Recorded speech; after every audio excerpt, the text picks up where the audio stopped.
Hello, my name is Jasmine, and today I'd like to share a little bit about initiatives and referendums in the state of Arizona. Many states in the United States, including Arizona, use initiatives and referendums. These are both tools of direct democracy that give citizens a chance to bypass their state legislator and propose and approve laws by popular vote.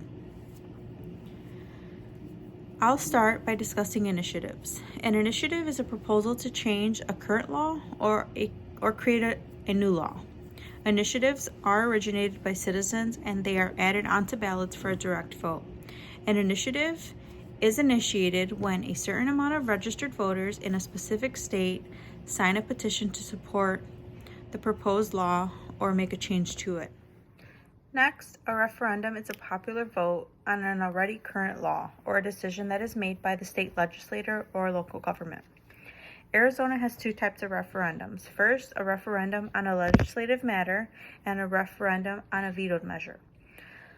For the referendum on a legislative measure, voters are able to challenge the law that has already been enacted by the legislator by collecting so many signatures in order to put it on the ballot for a direct vote.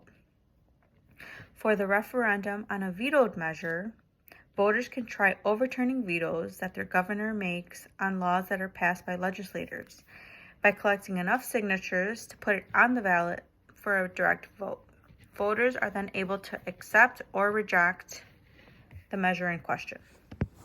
An initiative is created when an organization or group of citizens draw up a proposal for a change to a current law or a brand new law. Once the proposal is drafted, they must then collect signatures from citizens in their state.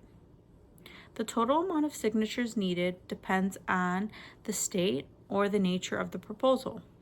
Some states base the required number of signatures on a percentage of the total voters who casted ballots in the previous election. After enough signatures are collected, the proposal goes on the ballot for the upcoming election, and voters then have a chance to either approve it or reject it.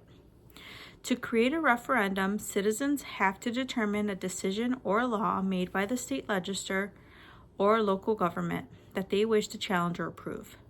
Next, they collect signatures from registered voters to put the decision or law on the ballot for a direct vote. Different states have different requirements for referendums on legislative measures and referendums on vetoed measures. The process for creating an initiative or referendum requires a lot of time and a lot of money. It takes a lot of effort collecting enough signatures, but initiatives and referendums have been used to effect significant changes in state laws and policies, and this proves that they are powerful tools for citizen participation in the democratic process. I am now going to compare and contrast initiatives and referendums. An initiative is a process where citizens are able to propose new laws or make changes to an existing law. For an initiative to be created, citizens must first draft a proposal, gather a specific amount of signatures from registered voters in their state, and then place the proposal on a ballot for a direct vote by the people. If the initiatives are approved by a majority of voters, then it becomes a law. A referendum, on the other hand, is a process where citizens are able to challenge or approve a law or a decision made by their state legislator or local government. To create a referendum, citizens must collect a certain number of signatures from registered voters in their state and place the law or decision on the ballot for a direct vote. If the referendum is approved by the majority of voters, then the law or decision is either overturned or upheld. A major difference between initiatives and referendums is the nature of the proposal. An initiative proposes a new law or a change to an existing law, while a referendum challenges or approves an existing law.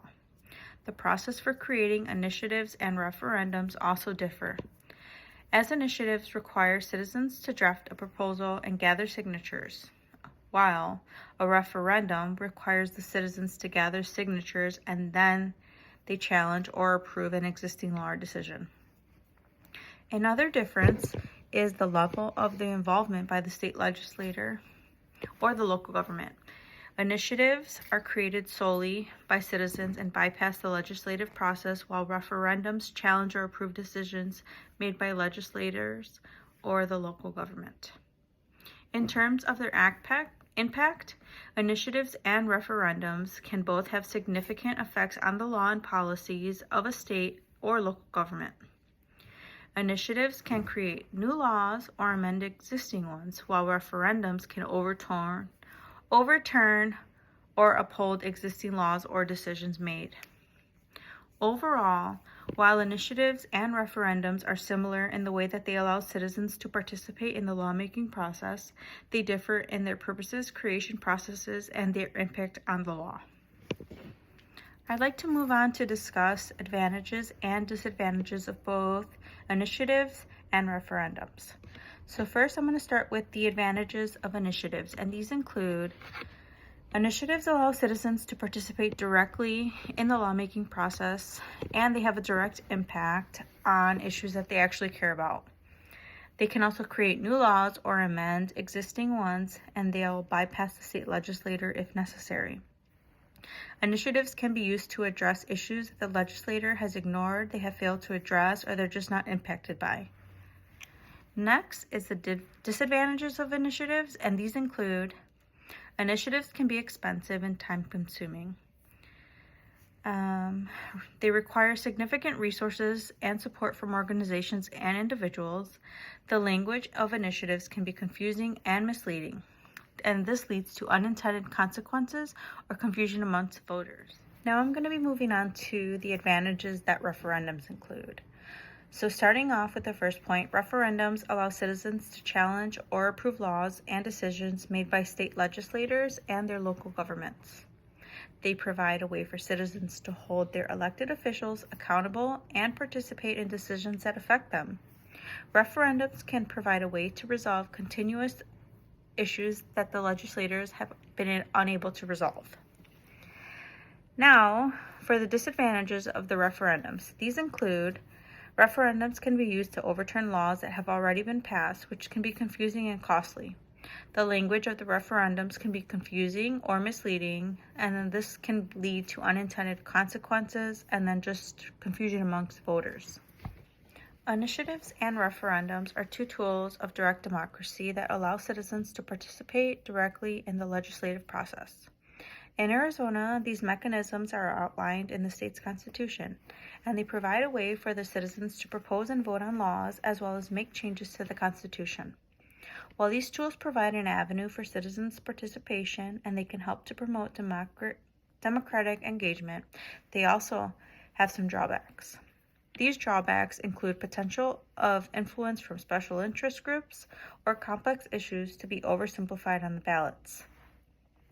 Ultimately, the pros and the cons of initiatives and referendums should be weighed carefully to ensure that their use promotes the public good and it furthers democratic ideals.